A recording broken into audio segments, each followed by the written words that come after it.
ঘটনাটো মানে ছাৰ আজি মোটামুটি তেতিয়া 3টামান বাজে 3টামান বাজাত মই খালি কৈমাৰীৰ পৰা চিদৰচতিৰ পৰা আহি গাড়ী ঘৰত ৰাখিছোঁ। আহি চাং আমাৰ ইফালে পুৰা জুই লাগিছে। আহি চালোঁ কাৰেণ্টৰ পৰা একেবাৰে জুই লাগি গ'ল। মোটামুটি 4টা ফেমিলি আছে ইয়াতে, 5টা ফেমিলি আছে। 2টা পাৰ্টৰ, অনাৰ 2টা, এটা অনাৰ বেলেগ আৰু এটা অনাৰ বেলেগ। টোটেল মোটামুটি 9টা ঘৰ আছে। 9টা ঘৰ আছে, ফেমিলি 5টা আছে। পুৰা লাইনত লাগি পুৰা একদম চাৰখাৰ হৈ গ'ল। কি কাৰণত জুইটো লাগে? জুই মানে কাৰেণ্টৰ পৰা লাগিছে এইটো। কাৰণ আৰু কাৰেণ্টৰ পৰা লাগিছে, কাৰেণ্টৰ পৰা লাগি গেছ টেংকি পুৰা চিলিণ্ডাৰ ব্ৰাষ্টিং হৈ পুৰা লাগি গৈছে। আমি ওচৰত যাবই পৰা নাই। হয়তো আপোনালোকে ভিডিঅ'বিলাক মই পঠাইছোঁ, আপোনালোকে চাব।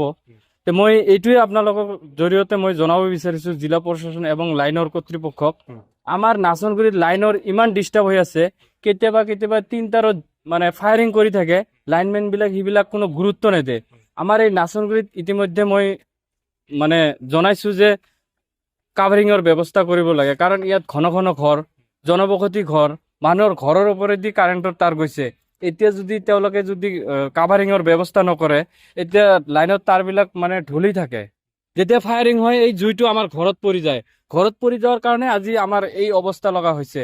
আপুনি চাওক, ইয়াত মতা মানুহ এটাও নাই, মাইকী মানুহ সবকটাই বিধৱা মানুহ।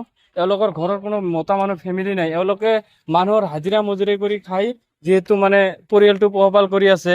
আজি চাওক, ইহঁতৰ ঘৰৰ এটা বস্তু বাহিনী ওলাব পৰা নাই, সব মানে জ্বলি পুৰি চাইখাৰ হৈ গ'ল। ডকুমেণ্টছ এটাও ওলাব পৰা নাই। তে মই চৰকাৰক বা আপোনালোকৰ জৰিয়তে জিলা প্ৰশাসনক এইটো অনুৰোধ জনাইছোঁ, এওঁলোকৰ কাৰণে যেন কিবা এটা ব্যৱস্থা কৰি দিয়ে। ফায়াৰ ব্ৰিগেডো আহিছিল, পুলিচো আহিছিল, সবেই ইতিমধ্যে চাই গ'ল। তে এইটো আপোনালোকৰ জৰিয়তে এওঁলোকক মই জনাইছোঁ, কিবা এটা ব্যৱস্থা কৰি দিলে। 2টা পৰিয়াল আছে ফেমিলিত, মানে অনাৰ 2টা, কিন্তু ফেমিলি ইয়াতে 5টা আছে। তেওঁলোকৰ হয়তো কিছু সুবিধা হ'ব। এটাৰো গাৰ্জিয়ান নাই আমাৰ জিলা মানে ডিষ্ট্ৰিক্টৰ। যিহেতু আমাৰ স্থানীয় MP ছাৰ আছে, ফণীভূষণ ছাৰ আছে, তাকো মই কঠোৰভাৱে অনুৰোধ জনাইছোঁ যে ছাৰে এইটো যেন অলপ চোৱা চিতা কৰে। এইটোৱে মোৰ ক'ব লগা।